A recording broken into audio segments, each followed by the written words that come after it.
जीवित परमेश्वर के अनुग्रह के वचन व्यवस्था विवरण की पुस्तक अध्याय 7। फिर जब तेरा परमेश्वर यहोवा तुझे उस देश में जिसके अधिकारी होने को तू जाने पर है पहुँचाए और तेरे सामने से हित्ती, गिरगाशी, एमोरी, कनानी, परिज्जी, हिव्वी और यबूसी नामक बहुत सी जातियों को अर्थात तुमसे बड़ी और सामर्थी सातों जातियों को निकाल दे और तेरा परमेश्वर यहोवा उन्हें तेरे द्वारा हरा दे और तू उन पर जय प्राप्त कर ले, तब उन्हें पूरी रीति से नष्ट कर डालना। उनसे न वाचा बांधना और न उन पर दया करना और न उनसे ब्याह शादी करना,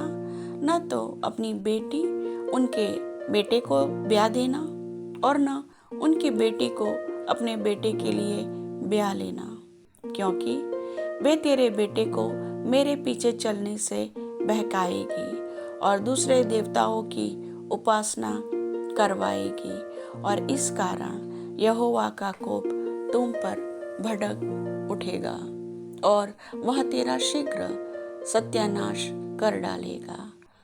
उन लोगों से ऐसा बर्ताव करना कि उनकी वेदियों को ढा देना, उनकी लाठों को तोड़ डालना, उनकी अशेरा नामक मूर्तियों को काट काट कर गिरा देना और उनकी खुदी हुई मूर्तियों को आग में जला देना, क्योंकि तो अपने परमेश्वर यहोवा की पवित्र प्रजा है।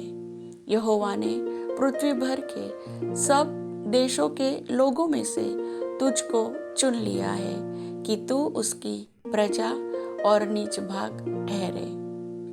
यहोवा ने जो तुमसे स्नेह करके तुमको चुन लिया, इसका कारण यह नहीं था कि तुम गिनती में और सब देशों के लोगों से अधिक थे, किंतु तुम तो सब देशों के लोगों से गिनती में थोड़े थे।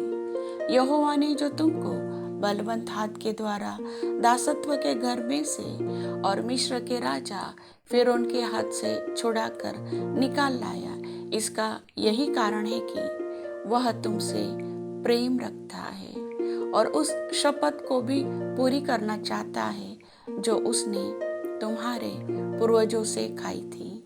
इसलिए जान ले कि तेरा परमेश्वर यहोवा ही परमेश्वर है। वह विश्वास योग्य परमेश्वर है। जो उससे प्रेम रखते और उसकी आज्ञाएं मानते हैं, उनके साथ वह 1000 पीढ़ी तक अपनी वाचा का पालन करता और उन पर करुणा करता रहता है। और जो उससे बैर रखते हैं, वह उनके देखते उनसे बदला लेकर नष्ट कर डालता है। अपने बैरी के विषय वह विलंब न करेगा, उसके देखते ही उससे बदला लेगा। इसलिए इन आज्ञाओं, विधियों और नियमों को जो मैं आज तुझे चिताता हूँ, मानने में चौकसी करना। और तुम जो इन नियमों को सुनकर मानोगे और इन पर चलोगे, तो तेरा परमेश्वर यहोवा भी उस करुणामय वाचा का पालन करेगा जिसे उसने तेरे पूर्वजों से शपथ खाकर बांधी थी, और वह तुझसे प्रेम रखेगा और तुझे आशीष देगा और गिनती में बढ़ाएगा। और जो देश उसने तेरे पूर्वजों से शपथ खाकर तुझे देने को कहा है, उसमें वह तेरी संतान पर और अन्न, नए दाख मधु और टटके तेल आदि भूमि की उपज पर आशीष दिया करेगा और तेरी गाय बैल और भेड़ बकरियों की बढ़ती करेगा। तू सब देशों के लोगों से अधिक धन्य होगा। तेरे बीच में न पुरुष न स्त्री निर्वंश होगी और तेरे पशुओं में भी ऐसा कोई न होगा। और यहोवा तुझसे सब प्रकार के रोग दूर करेगा और मिस्र की बुरी बुरी व्याधियां जिन्हें तू जानता है, उनमें से किसी को भी तुझे लगने न देगा। ये सब तेरे भेड़ियों ही को लगेंगे। और देश देश के जितने लोगों को तेरा परमेश्वर यहोवा तेरे वश में कर देगा, तो उन सभी को सत्यानाश करना, उन पर तरस की दृष्टि न करना और न उनके देवताओं की उपासना करना, नहीं तो तू फंदे में फंस जाएगा। यदि तू अपने मन में सोचे कि वे जातियां जो मुझसे अधिक है, तो मैं उनको कैसे देश से निकाल सकूंगा, तो भी उनसे न डरना। जो कुछ तेरे परमेश्वर यहोवा ने फिरौन से और सारे मिस्र से किया, उसे भली भांति स्मरण रखना।